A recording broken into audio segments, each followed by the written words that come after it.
Les flammes consumèrent la photo granuleuse de l'échographie, réduisant en cendres son unique preuve de l'existence de leur enfant. Madeleine pensait qu'en détruisant cette preuve, elle se protégerait du chef du plus dangereux syndicat du crime de Chicago, après que ses fiançailles mondaines aient fait la une des tabloïds. Elle se trompait. Dominique Valenti ne laisse jamais tomber ce qui lui appartient. L'hôpital Northwestern Memorial lui paraissait bien trop aseptisé pour la tempête chaotique qui faisait rage dans la poitrine de Madeleine.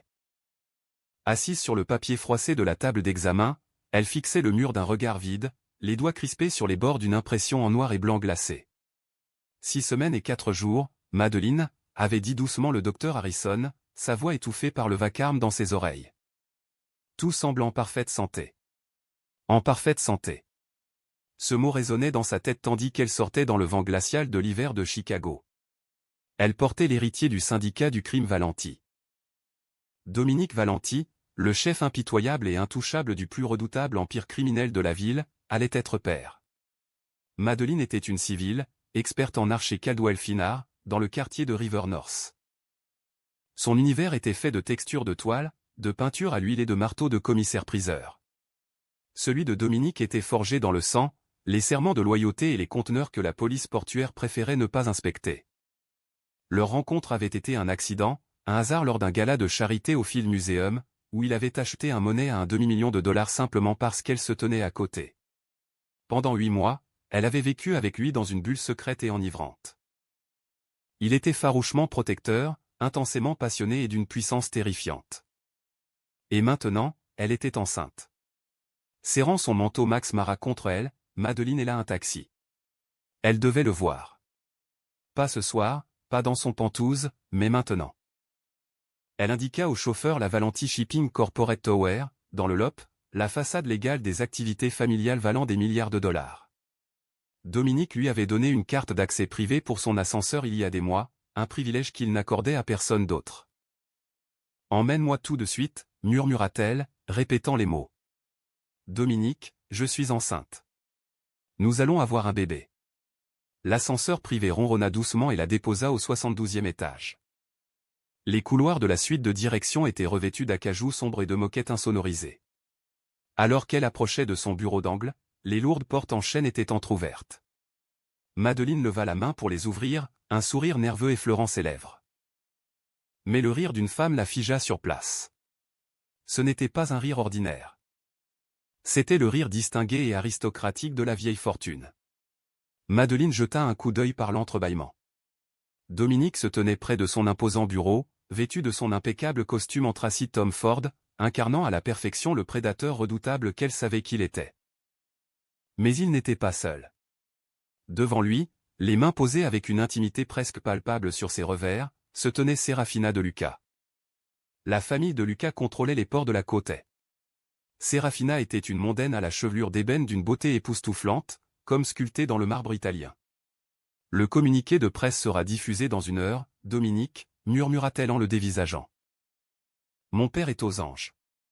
Une union Valenti de Luca contrôlera tout, de New York à Chicago. Madeleine sentit sa respiration se bloquer. Une union? L'expression de Dominique était indéchiffrable. Sa mâchoire se crispa, comme à son habitude. Il ne repoussa pas Serafina. Au lieu de cela, il prit un écrin de velours sur son bureau et l'ouvrit d'un claquement sec. Même depuis le couloir, Madeleine put apercevoir l'éclat aveuglant du diamant graphe de 12 carats. La réception de fiançailles aura lieu samedi au Drake. Dominique dit d'une voix grave et rauque qui fit frissonner Madeleine, « Assure-toi que les hommes de main de ton père laissent leurs armes à la porte. Je ne tolérerai pas de bain de sang dans ma ville avant le mariage. Ce ne sont que des affaires, chérie. » Serafina murmura en se penchant pour l'embrasser sur la joue. « Mais j'ai bien l'intention de faire de cette lune de miel un vrai voyage. » Et ta petite artiste? L'experte. Elle ne va pas être dévastée? Madeleine ferma les yeux très fort, ses ongles s'enfonçant dans ses paumes. La photo de l'échographie dans sa poche lui pesait comme un poids. Madeleine ne m'inquiète pas. La voix de Dominique était froide, dénuée de la chaleur qu'il ne lui réservait que dans l'obscurité de la nuit. C'est une civile. Elle ne connaît rien de la famille. Quand les fiançailles seront annoncées, on s'en débarrassera discrètement. Une rupture généreuse. Elle ne sera pas un problème pour nous. discrètement. Une rupture généreuse. Ces mots la frappèrent comme un coup de poing. Elle n'était pas son égale. Elle n'était pas son avenir. Elle était une distraction passagère, un fardeau dont il fallait se débarrasser avant d'épouser une princesse de la mafia. Si Dominique apprenait l'existence du bébé, il ne la laisserait jamais partir. Il prendrait l'enfant, son héritier, et l'enfermerait dans une cage dorée. Ou pire, il confierait le bébé à Serafina pour qu'elle l'élève comme une enfant. L'héritier légitime du syndicat, tandis que Madeleine était rejetée. Les larmes brouillaient sa vue. Elle n'attendit pas un mot de plus. Elle se retourna et s'enfuit, ses talons résonnant silencieusement sur la moquette épaisse.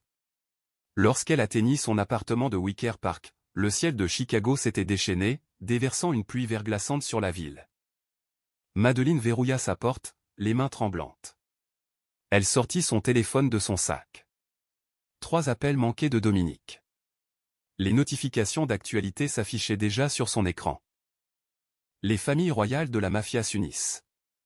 Dominique Valenti va épouser l'héritière de la Côté, Serafina De Luca. Elle entra dans sa cuisine et sortit l'échographie de sa poche. Ce minuscule haricot flou était la seule chose pure qui lui restait. Mais si Dominique la trouvait, elle deviendrait une arme. Madeleine alluma une allumette. Elle tint le papier glacé au-dessus de l'évier en inox, observant la flamme lécher les bords. Le feu recourba le papier, noircissant l'image de son enfant, consumant les données médicales, la date, la preuve irréfutable. L'odeur de produits chimiques et de papier brûlé emplissait le petit appartement. Elle laissa tomber les résidus fumants dans l'évier et ouvrit le robinet pour évacuer la boue grise. « Je suis tellement désolée, ma petite, sanglota-t-elle, le front appuyé contre la crédence car elle est froide. Mais je dois te protéger. » Il lui restait exactement 4 heures avant que Dominique ne se rende compte de sa disparition. Madeleine fit sa valise dans un simple sac de voyage.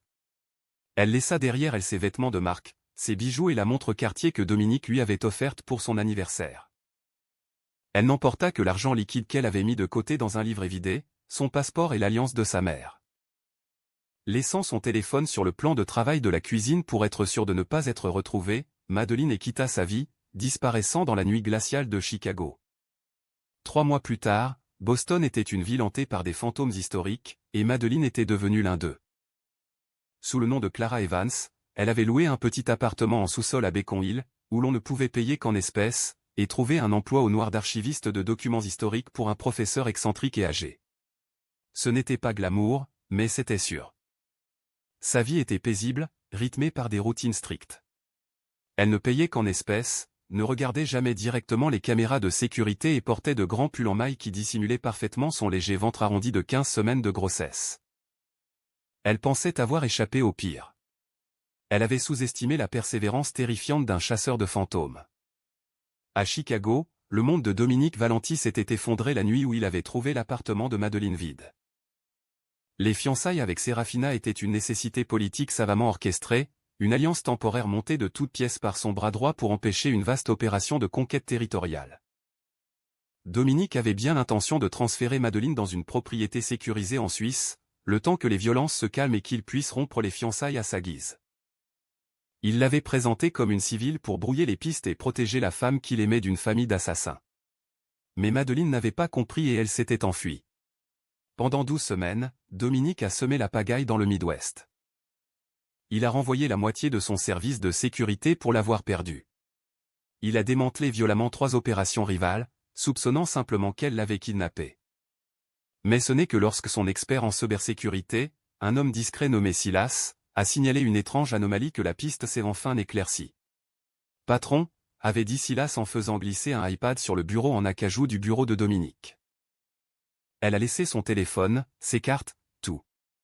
Mais j'ai exécuté un algorithme en continu sur son numéro de sécurité sociale, en le reliant aux bases de données médicales régionales. J'ai finalement obtenu une trace. Il y a 3 mois, le jour de sa disparition, elle s'est rendue au Northwestern Memorial. Dominique fixa l'écran. C'était un dossier médical numérique. Patiente, Madeleine. Diagnostic, grossesse intra-utérine confirmée, 6 semaines et 4 jours. Le silence dans le bureau était assourdissant. Le cœur de Dominique s'arrêta, puis se remit à battre violemment, d'un rythme primitif. Il passa son pouce sur l'image numérique de l'échographie jointe au dossier. Un bébé, son bébé. Elle était enceinte et elle avait fui seule au cœur de l'hiver, persuadée qu'il l'abandonnait. Ce n'est pas tout, murmura Silas, visiblement terrifié à l'idée d'annoncer la suite. Nous avons revérifié son appartement, le siphon de l'évier de la cuisine. Nos agents d'entretien ont trouvé des traces de papier photo brûlé et de résidus de gel d'échographie. Elle a brûlé la copie papier de l'échographie avant de partir. Le regard de Dominique s'assombrit, un calme terrifiant s'emparant de son visage. Elle a essayé d'effacer son enfant. Elle a essayé de les effacer tous. Retrouvez-la, ordonna Dominique, sa voix se réduisant à un murmure menaçant. Peu importe s'il faut pirater toutes les caméras de surveillance de la côte. Retrouvez ma famille. Il leur fallut 4 jours pour retracer les billets de bus achetés en espèces, les trajets en train frauduleux, et finalement la reconnaissance faciale a été déclenchée à un coin de rue à Boston. La neige tombait abondamment sur Beacon Hill, recouvrant les rues pavées d'un blanc serein. Madeleine tira sur sa laine, elle resserra son écharpe autour de son cou, portant un petit sac en papier rempli de provisions achetées à l'épicerie du coin. Le bébé avait donné son premier coup de pied de la semaine, de minuscules papillons frémissant contre ses côtes qui la firent s'arrêter et sourire au milieu du trottoir. La rue était déserte, la lueur des lampadaires à gaz projetant de longues ombres sur les façades de briques. Un élégant Lincoln Navigator noir tourna au coin de la rue, ses pneus crissant doucement sur la neige fraîche. L'instinct de Madeleine se réveilla. Elle baissa la tête et accéléra le pas. Un autre SUV s'arrêta à l'autre bout de la rue, la bloquant. La panique lui noua la gorge. Elle laissa tomber le sac de course, des oranges se répandant et roulant follement sur les pavés saupoudrés de neige. Elle se retourna pour courir vers une ruelle, mais une silhouette massive surgit de l'ombre d'une porte voisine, lui barrant le passage. « Ne cours pas, Madeleine. » La voix la fit sursauter. C'était la voix qui hantait ses cauchemars et ses fantasmes les plus désespérés depuis 90 jours. Dominique s'avança dans la lueur du lampadaire. Il était terrifiant. Son pardessus noir sur mesure accentuait la largeur de ses larges épaules. Ses cheveux noirs étaient saupoudrés de neige et sa mâchoire était dissimulée par une barbe de 3 jours inhabituelle. Mais ce furent ses yeux, d'un noir profond, brûlant d'un mélange de fureur, de soulagement et d'obsession absolue, qui la clouèrent sur place. Dominique, halta-t-elle, ses mains se portant instinctivement à son ventre pour cacher le ventre arrondi dissimulé sous son manteau trop grand. Son regard suivit immédiatement le mouvement. Il réduisit la distance qui les séparait en 3 grandes enjambées menaçantes. Madeleine recula jusqu'à ce que ses épaules heurtent le mur de briques froides de la ruelle. « Tu l'as brûlé » dit-il, sa voix à peine audible dans le hurlement du vent. Ce n'était pas une question. C'était une accusation empreinte d'une douleur profonde. « Tu as brûlé la photo, tu as laissé ton téléphone et tu as disparu dans la neige. Tu allais te marier, rétorqua-t-elle. Des larmes de terreur et de chagrin inondèrent instantanément ses joues glacées. « Je t'ai entendu, Dominique. J'étais devant ton bureau. Je t'ai entendu dire à Sérafina que je n'étais qu'une civile, une distraction temporaire. Je n'allais pas te laisser emmener mon bébé pour l'élever avec ta femme mafieuse. » Dominique plaqua ses mains à plat contre le mur de briques de chaque côté de sa tête, l'emprisonnant. Sa chaleur irradiait sur son corps tremblant. « Il n'y a pas de mariage, » grogna-t-il doucement, son visage à quelques centimètres du sien. Sérafina était un pion, une tactique de gain de temps pour empêcher les hommes de son père de nous massacrer pendant que je sécurisais les ports. Je lui ai dit ce qu'elle avait besoin d'entendre pour qu'elle ne te voie pas comme une cible. Tu étais censé aller à Genève jusqu'à ce que ce soit sûr. Madeleine le regarda fixement, la poitrine haletante. Je ne savais pas. Tu ne m'as rien demandé, répondit-il sèchement. Lentement, sa main droite quitta le mur de briques, planant entre eux avant de se poser délicatement sur la laine douce de son manteau, juste au-dessus de son ventre arrondi. Ses longs doigts s'étendirent, s'emparant, revendiquant. Madeleine retint son souffle lorsque le bébé frémit soudainement contre sa paume. Les yeux de Dominique s'écarquillèrent, le chef mafieux impitoyable se brisant un instant pour révéler le père émerveillé qui se cachait derrière. « J'ai vu le dossier médical », murmura Dominique en se penchant jusqu'à ce que ses lèvres effleurent son oreille. « Tu croyais pouvoir me cacher. Tu croyais pouvoir faire disparaître les preuves. » Il tourna la tête, ses lèvres effleurant sa mâchoire, provoquant un frisson de désir traître dans son corps glacé. « Tu rentres à la maison, Madeleine, ordonna-t-il d'une voix sombre et absolue. Il pressa sa main plus fort contre son ventre. Tu m'appartiens. Et ceci est à moi. Les réacteurs bourdonnaient d'une vibration sourde et régulière sous le plancher du Gulfstream G650 privé. Madeleine, raide comme un piquet, était assise dans son siège en cuir crème moelleux, le regard fixé sur le ciel d'un noir d'encre par le hublot ovale. Il rentrait à Chicago, mais elle savait qu'elle ne retrouverait pas sa vie d'avant. Cette vie n'était plus que cendre, comme l'image de l'échographie.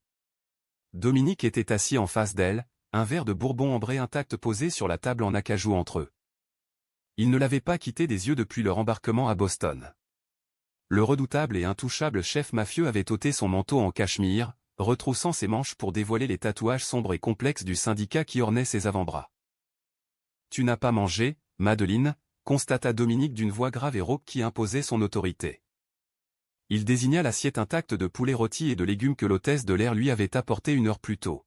« Je n'ai pas faim, répondit-elle, le regard toujours fixé sur l'obscurité. Le médecin à Boston a dit que vous étiez légèrement en sous-poids depuis 15 semaines. Vous mangerez. Ce n'était pas une suggestion. Madeleine finit par le regarder, ses yeux noisettes pétillant d'une lueur de sa rébellion passée. Tu n'as pas le droit de contrôler mon corps, Dominique. Tu m'as kidnappé au coin d'une rue. J'ai retrouvé ma famille. Tu as rompu mes fiançailles, corrigea-t-il d'un ton suave, se penchant en avant.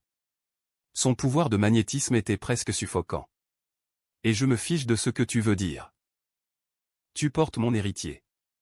Tu mangeras. Tu te reposeras. Et tu ne recommenceras plus jamais une chose pareille. Ou quoi, lança-t-elle, la voix légèrement tremblante. Tu vas m'enfermer dans une tour? Tu es toujours en guerre, Dominique. Que se passera-t-il quand Sérafina et son père apprendront que tu as rompu les fiançailles pour une civile? Dominique serra les mâchoires, ses muscles se contractant dangereusement. Carmine de Lucas est un problème que je gère. Les fiançailles ont été officiellement rompues hier.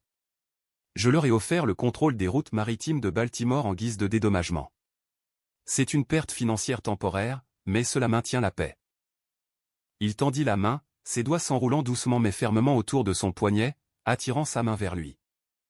Il pressa ses lèvres contre ses phalanges, ses yeux sombres s'adoucissant un instant. J'ai retourné la ville pour te retrouver, Mialus. Je croyais que mes ennemis t'avaient enlevé. Quand Silas a trouvé ce dossier médical, j'ai compris que tu m'avais fui. Il marqua une pause, une vulnérabilité terrifiante transparaissant dans sa voix. Ne recommence jamais. Je réduirai ce pays en cendres pour te retrouver. Madeleine eut le souffle coupé. Elle ne pouvait nier l'immense soulagement d'être de retour dans son orbite, mais la peur de son monde persistait, une peur sourde et tenace. Au lever du soleil, le cortège de 4x4 noirs franchit les imposantes grilles en fer forgé de la propriété de Dominique à Lake Forest. Situé sur un terrain boisé de 8 hectares surplombant le lac Michigan, le manoir en calcaire était une forteresse déguisée en luxueuse demeure. Des gardes armés patrouillaient le périmètre et des caméras de sécurité de pointe surveillaient chaque recoin de la propriété. Madeleine occupait la suite parentale, un vaste espace aux rideaux de soie, au sol en marbre et offrant une vue panoramique sur le lac gelé. Sa garde-robe avait été entièrement renouvelée avec des vêtements de créateurs adaptés à la grossesse. C'était une prison magnifique et opulente. Pendant 2 semaines, ils vécurent dans une trêve fragile. Dominique travaillait depuis son bureau à domicile, refusant d'aller en ville. Il passait ses soirées avec elle, ses grandes mains trouvant invariablement leur chemin vers son ventre arrondi, sentant les petits coups de pied qui devenaient chaque jour plus forts. Il était excessivement attentionné, exigeant qu'elle prenne ses vitamines prénatales à heure fixe et ayant fait venir un chef privé pour satisfaire ses envies de grossesse bizarres. Mais à l'extérieur des murs de l'enceinte, une tempête se préparait. Un mardi soir tard, Madeleine descendit chercher un verre d'eau à la cuisine. En passant devant le bureau de Dominique, elle entendit des voix s'élever à travers les lourdes portes en chêne. C'était Dominique et son sous-chef, Carlo Rossi. « Tu penses avec ton foutu cœur, Dom, pas avec ta tête », cracha Carlo, le stress évident dans sa voix rauque. Carmine de Lucas a refusé l'offre de Baltimore. Il ne veut plus des porcs. Il veut du sang. Sérafina se sent humiliée. Elle lui chuchote à l'oreille, lui disant qu'il a ridiculisé le syndicat de la côte et pour un moins que rien. Fais attention à ce que tu dis, Carlo.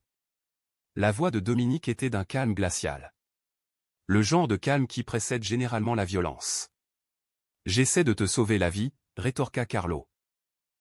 Les DeLuca envoient des hommes à Chicago. On nous signale que des tueurs à gages logent dans des motels du Southside. S'ils découvrent que la fille est ici, s'ils découvrent qu'elle est enceinte de toi, ils ne se contenteront pas de te frapper. Ils extermineront toute ta lignée pour te faire comprendre. Madeleine se figea, la main plaquée contre le mur. Exterminer toute ta lignée? Qu'ils le fassent, dit Dominique, l'arrogance absolue d'un roi défendant son château résonnant clairement. J'ai 80 hommes sur cette propriété. Le périmètre est bouclé. Personne ne doit s'approcher à moins d'1 kilomètre de Madeleine. Tu es aveugle, railla Carlo avec amertume. Carmine n'a pas besoin d'une armée pour franchir un mur.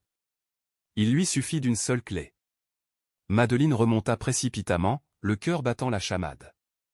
Le danger n'était plus théorique. Il était palpable. En portant cet enfant, elle avait fait de Dominique une cible. La tension monta d'un cran au domaine de Lake Forest pendant les 48 heures suivantes. Dominique doubla la sécurité. Silas, le hacker, s'installa quasiment au sous-sol, surveillant les fréquences radio de la police et les conversations du dark web. C'était un vendredi soir, pendant la pire tempête de neige qu'ait connue Chicago depuis 10 ans. Madeleine était à la bibliothèque, blottie sur un canapé en cuir avec une tasse de tisane à la camomille, essayant de se distraire avec une édition originale de Jane Eyre. Dominique était au sous-sol avec Silas, visionnant des images de drones de la limite de la propriété. Soudain, les lumières vacillèrent puis s'éteignirent, plongeant l'immense maison dans l'obscurité la plus totale. Madeleine halta et se redressa brusquement. Avant qu'elle puisse crier, les générateurs de secours se mirent en marche en rugissant, baignant les couloirs d'une lueur rougeâtre, faible et inquiétante. Les alarmes d'intrusion se mirent à hurler, un gémissement aigu et rythmé qui vibrait dans les couloirs. Elle serra les dents. Les portes en chaîne de la bibliothèque s'ouvrirent brusquement. Dominique se tenait là, un fusil d'assaut à la main, le visage déformé par une fureur meurtrière et pure. « Lève-toi, maintenant », ordonna-t-il en traversant la pièce en quelques secondes et en la tirant du canapé. « Que se passe-t-il » s'écria Madeleine, couvrant le bruit des alarmes. « Ils ont coupé les lignes de fibre optique principales et neutralisé les gardes de la porte sud », répondit rapidement Dominique en la poussant vers la porte dissimulée derrière les étagères en acajou. « C'est une opération très coordonnée. » Il connaissait les angles morts. Comment pouvait-il connaître les angles morts, demanda-t-elle en trébuchant tandis qu'il la poussait dans les 3 passages en béton menant à la salle sécurisée. Les yeux de Dominique étaient des gouffres noirs. Parce que quelqu'un leur a donné les plans de sécurité. Carlo. La dispute d'il y a 2 nuits résonna dans l'esprit de Madeleine. Carlo avait dit que Carmine n'avait besoin que de la bonne clé. Carlo était cette clé. Il avait trahi son patron pour apaiser les DeLuca et éviter une guerre qu'il pensait perdue d'avance. « Dominique, c'est Carlo » cria-t-elle en lui saisissant le bras alors qu'il la poussait dans le bunker en acier renforcé sous la maison. « Je sais » articula Dominique d'une voix rauque en armant son fusil. « Silas a trouvé les virements offshore cryptés il y a 10 minutes. J'ai déjà logé une balle dans la tête de Carlo. » Madeleine recula, une vague d'horreur glaciale la submergeant. La réalité de l'homme qu'elle aimait, la violence brutale et implacable dont il était capable, était crue et indéniable. Mais en le regardant dans les yeux, elle ne vit aucune folie, seulement l'instinct protecteur, désespéré et terrifiant. « Verrouille cette porte de l'intérieur », ordonna Dominique en lui prenant le visage entre ses mains. Le métal de ses bagues était glacé contre sa peau. « N'ouvre à personne d'autre qu'à moi ou à Silas. Je reviendrai te chercher. »« Dominique. Ne me quitte pas » supplia-t-elle, les larmes coulant sur ses cils. Des coups de feu nourris retentirent à l'étage supérieur, étouffés mais sans équivoque. L'équipe de tueurs à gages de Lucas était déjà à l'intérieur du manoir. « Je suis la diversion, Madeleine. »« Ils me veulent » dit-il en lui déposant un baiser violent et brutal sur le front. « Je t'aime. Protège notre bébé. » Il recula et claqua la lourde porte d'acier. Madeleine verrouilla aussitôt les verrous, dont le claquement sec la scella dans le cube de béton insonorisé. La pièce sécurisée était équipée de lits de camp, d'eau et d'une batterie d'écran de surveillance que Silas avait relié directement au flux vidéo des caméras. Tremblante de tous ses membres, Madeleine s'affaissa sur la chaise devant les écrans.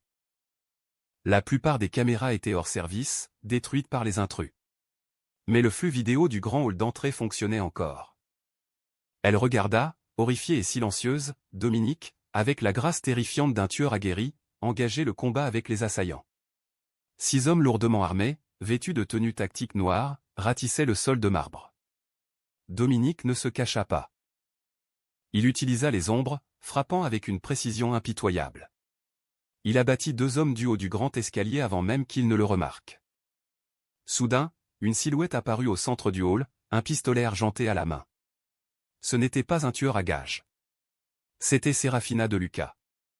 Elle portait un manteau d'hiver blanc immaculé, détonnant au milieu des débris de verre et du marbre maculé de sang. Elle hurlait quelque chose à Dominique, le visage déformé par une rage méprisante. Madeleine tapota l'écran, cherchant le son, mais en vain. Elle ne pouvait qu'assister à cette pantomime de mort silencieuse. Dominique sortit de derrière une colonne romaine brisée, son fusil abaissé mais prêt à faire feu. Il parlait à Serafina, le corps raide. Serafina leva son arme, visant directement sa poitrine. Soudain, l'un des tueurs à gages survivants prit Dominique par derrière et lui asséna un coup de crosse. Le coup le frappa violemment aux côtes. Il chancela et tomba à genoux. Non, hurla Madeleine dans le bunker vide, frappant les écrans de surveillance de ses mains. Serafina rit, s'approchant de Dominique et pointant son arme sur sa tête. Elle allait l'exécuter chez lui. Madeleine avait le souffle coupé. Le père de son enfant allait mourir parce qu'elle avait eu trop peur de rester, et qu'elle s'était fait prendre trop facilement. Si Dominique mourait, les De Luca finiraient par pénétrer dans le bunker. Ils la tueraient. Ils tueraient le bébé. En une fraction de seconde, la civile mourut et la femme du parrain naquit. Madeleine saisit la lourde hache d'incendie d'urgence fixée au mur du bunker. Elle ne pensa ni au risque, ni au bébé, ni à la peur paralysante qui l'envahissait. Elle déverrouilla la lourde porte d'acier et la poussa, découvrant la réalité sanglante du syndicat Valenti. Une épaisse fumée régnait, un brouillard âcre de poudre et de plâtre pulvérisé. Madeleine serra le manche en fibre de verre rouge de la hache d'incendie, ses pieds nus silencieux sur le béton froid du passage secret. Tous ses instincts protecteurs lui criaient de retourner au bunker et de cacher son enfant à naître. Mais l'image de Dominique à genoux, le canon de l'arme de Serafina brava ses réflexes. Le couloir s'arrêtait devant une grille d'aération dissimulée derrière une immense tapisserie, à quelques pas du grand hall d'entrée. Madeleine écarta le lourd tissu et se glissa à travers, telle une apparition. La scène était un tableau de désolation absolue. 4 des tueurs à gages de Luca gisaient immobiles parmi des vases anciens brisés et des colonnes en miettes. Seuls 2 étaient encore debout. L'un gardait son arme pointée vers le balcon. L'autre, la brute épaisse qui avait frappé Dominique, se tenait nonchalamment à proximité, son fusil d'assaut nonchalamment appuyé contre sa hanche. Au centre se tenait Serafina De Luca. Son manteau blanc immaculé contrastait fortement avec la destruction. Elle tenait un pistolet semi-automatique argenté pointé droit entre les yeux inflexibles de Dominique. « Tu as rompu une alliance sacrée pour une roturière », siffla Serafina, la voix tremblante de fureur et d'orgueil blessé. Une petite vendeuse de River North qui n'a même pas pu accepter qui tu es. Dominique ne broncha pas. Du sang coulait le long de sa joue. L'alliance était bâtie sur du sable mouvant, Serafina. Ton père a profité de la situation avant même que l'encre ne soit sèche, et Madeleine vaut 1000 de tes hommes. Serafina laissa échapper un rire rauque, armant son marteau d'un clic sec. Quel romantisme! Dis-moi, quand mes hommes prendront d'assaut ce coffre et la sortiront de là, veux-tu qu'ils la tuent avant ou après lui avoir arraché le salaud du ventre? Dans l'ombre, quelque chose se brisa au plus profond de la poitrine de Madeleine. La terreur paralysante s'évapora, remplacée par une rage maternelle brûlante et incandescente. Elle n'était plus une civile. Elle était une mère. Et cette femme venait de menacer son enfant. Madeleine s'avança. Elle ne cria pas. Elle n'hésita pas. Elle abattit la lourde hache de feu de toutes ses forces, enfonçant la lame de fer émoussée directement dans le genou du tueur à gages. Le craquement sinistre d'un os qui se brise résonna, suivi d'un rugissement d'agonie. Le colosse s'effondra, son fusil résonnant sur le marbre luisant de sang. Le bruit soudain tira Serafina de sa torpeur. Elle se retourna brusquement, les yeux écarquillés de stupeur à la vue de la femme enceinte brandissant une hache ensanglantée. Cette fraction de seconde d'inattention suffit à Dominique. Se déplaçant avec la vitesse fulgurante d'un prédateur, il bondit vers le haut. D'un coup brutal, il frappa le poignet de Serafina, faisant voler le pistolet. D'un mouvement fluide, il la saisit par le col, la faisant tournoyer pour s'en servir de bouclier, tout en arrachant le fusil du tueur à gages. Le dernier garde de Lucas leva son arme, mais Dominique fut plus rapide. Une brève rafale de coups de feu, maîtrisée, retentit, et le dernier tueur s'écroula au sol. Le silence retomba, seulement troublé par la respiration haletante du blessé et les gémissements terrifiés de Serafina. Dominique se tenait droit, le bras serré comme dans un étau autour de la gorge de Serafina, le canon du fusil pressé contre sa tempe, mais ses yeux noirs et affolés étaient rivés sur Madeleine. Elle était figée, la lourde hache lui glissant des doigts tremblants pour s'écraser contre le marbre. L'adrénaline retombait, la laissant chanceler, ses mains se portant instinctivement à son ventre. « Je t'avais dit de fermer la porte à clé », gronda Dominique, la voix rauque d'une terreur qu'elle ne lui avait jamais entendue. Elle allait te tuer. Je ne pouvais pas la laisser prendre le père de mon enfant, souffla Madeleine, les larmes coulant sur ses joues. La mâchoire de Dominique se crispa. Son regard passa du tueur à gages anéanti au visage farouche et strié de larmes de la femme qu'il aimait. À cet instant, elle avait franchi la ligne rouge, scellant sa place dans son empire. Bennett, rugit Dominique. Un instant plus tard, son capitaine nouvellement nommé apparut sur le palier de l'étage, accompagné de 3 gardes lourdement armés. Sécurisez le périmètre. Attachez le blessé, ordonna froidement Dominique. Et emmenez mademoiselle de Lucas à la cave. Enchaînez-la à la chaise. Mon père réduira Chicago en cendres. Serafina poussa un cri strident lorsque Bennett l'arracha des bras de son père. Votre père, dit doucement Dominique, va me donner tout ce qu'il possède avant le lever du soleil, sinon je lui envoie votre tête dans une boîte à chapeau. Tandis que les gardes emmenaient Serafina, Dominique laissa tomber son fusil. Il traversa l'espace en 2 grandes enjambées et s'agenouilla sur le marbre brisé devant Madeleine. Il l'enlaça par la taille, pressant son visage contre son ventre. Madeleine enfonça ses doigts dans ses cheveux noirs, le serrant fort. « Tu es une femme terrifiante, Madeleine, murmura-t-il, ses larges épaules tremblant sous l'effet de l'adrénaline de leur survie. « Je suis une mère, corrigea-t-elle doucement.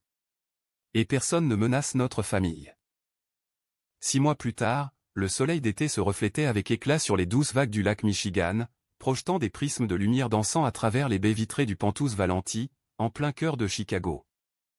Le complexe de Lake Forest faisait alors l'objet d'une rénovation colossale, d'un coût de plusieurs millions de dollars, afin de moderniser ses protocoles de sécurité. Ils avaient donc déménagé dans cette forteresse urbaine.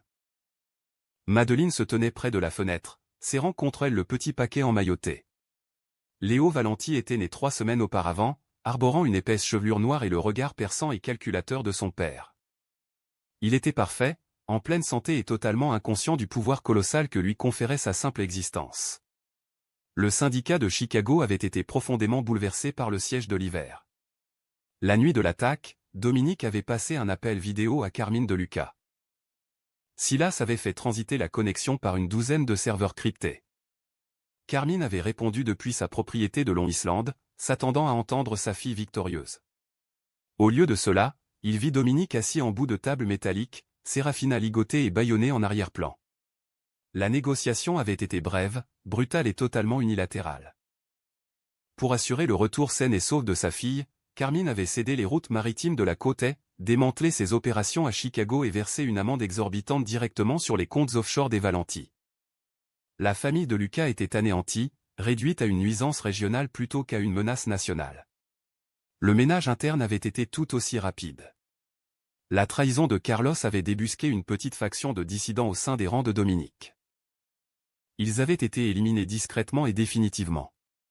Bennett avait été promu sous-chef, et un tacticien brillant et impitoyable du nom de Sullivan avait été recruté pour gérer la logistique renforcée de la côte est. L'empire de Dominique était désormais absolu, et il ne faisait aucun doute que Dominique était son bras droit. Les lourdes portes en acajou de la chambre d'enfant du Penthouse s'ouvrirent, et Dominique entra. Il revenait d'une réunion du syndicat, vêtu d'un impeccable costume 3 pièces bleu nuit, la bague sigillaire du syndicat étincelant à sa main droite. La tension mortelle qui l'habitait d'ordinaire se dissipa dès qu'il les vit. Il traversa le tapis moelleux, se plaça derrière Madeleine et l'enlaça, posant son menton sur son épaule tandis qu'il contemplait son fils endormi. Comment s'est passée la réunion avec Sullivan? Demanda doucement Madeleine, se laissant aller contre la chaleur rassurante de sa poitrine. Rentable, murmura Dominique en déposant un baiser sur son cou. Les docks de Baltimore fonctionnent à plein régime sous notre direction. Les syndicats sont satisfaits et Carmine se fait discret. Bien, répondit Madeleine d'un ton autoritaire et calme. Ce n'était pas par simple curiosité. Ces 6 derniers mois, elle s'était plongée dans les rouages financiers des sociétés écrans légales. Son expérience dans l'expertise d'œuvres d'art de luxe lui avait permis de gérer efficacement le blanchiment d'argent international du réseau via des galeries écrans en Europe. Elle n'était plus seulement la femme du patron. Elle était devenue un acteur clé de l'avenir de la famille. Dominique glissa la main dans sa veste et en sortit un petit écrin de velours noir. Il le lui présenta et l'ouvrit devant elle. Une bague reposait sur le satin noir. Ce n'était pas le diamant ostentatoire et vulgaire qu'il avait offert à Serafina.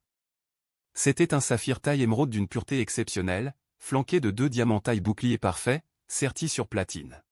« Je sais que je ne l'ai jamais vraiment demandé, » dit Dominique d'une voix grave et rauque, près de son oreille. « Il y a eu l'hôpital, l'incendie, la neige, et puis la guerre. » Madeleine sourit, tournant légèrement la tête pour croiser son regard. « Nous avons brûlé quelques étapes traditionnelles. Je veux que le monde entier le sache, » dit Dominique avec force, ses yeux sombres brûlant d'une dévotion absolue. « Je veux que chaque famille, chaque capot, et chaque soldat, d'ici jusqu'à Palerme, sache que tu es la Donna, que cette ville nous appartient, et que cet empire appartient à Léo. » Madeleine baissa les yeux vers leur fils, qui dormait paisiblement, puis les releva vers l'homme qui avait tout détruit pour la retrouver. Elle se souvenait de la solitude absolue. Cette femme était morte, remplacée par une autre, forgée dans le creuset du pouvoir absolu et d'un amour indéniable. « Mets-le-moi, murmura-t-elle. Dominique glissa le lourd et magnifique saphir à son annulaire gauche. C'était un accord parfait, un poids froid et sublime qui l'ancrait à lui pour toujours. Il la serra contre lui, scellant ses lèvres d'un baiser profond et passionné, promesse d'une vie entière de protection, de passion et d'une fidélité sans faille. Ensemble, ils contemplèrent l'horizon scintillant de Chicago. La ville grondait en contrebas, une jungle tentaculaire de béton et d'acier, mais là-haut, dans le havre de paix qu'ils avaient créé, il n'y avait que la famille. Ils avaient survécu aux cendres, et désormais, ils régnaient en maîtres. Si le parcours palpitant de Madeleine et Dominique, de leur cendre à leur empire, vous a captivé, n'hésitez pas à cliquer sur « J'aime ». Votre soutien nous permet de donner vie à des histoires d'amour encore plus intenses et dramatiques. Partagez cette vidéo avec vos amis amateurs de romance, et n'oubliez pas de vous abonner et d'activer les notifications pour ne manquer aucun chapitre de nos sombres et palpitantes histoires de mafia. Merci de votre écoute.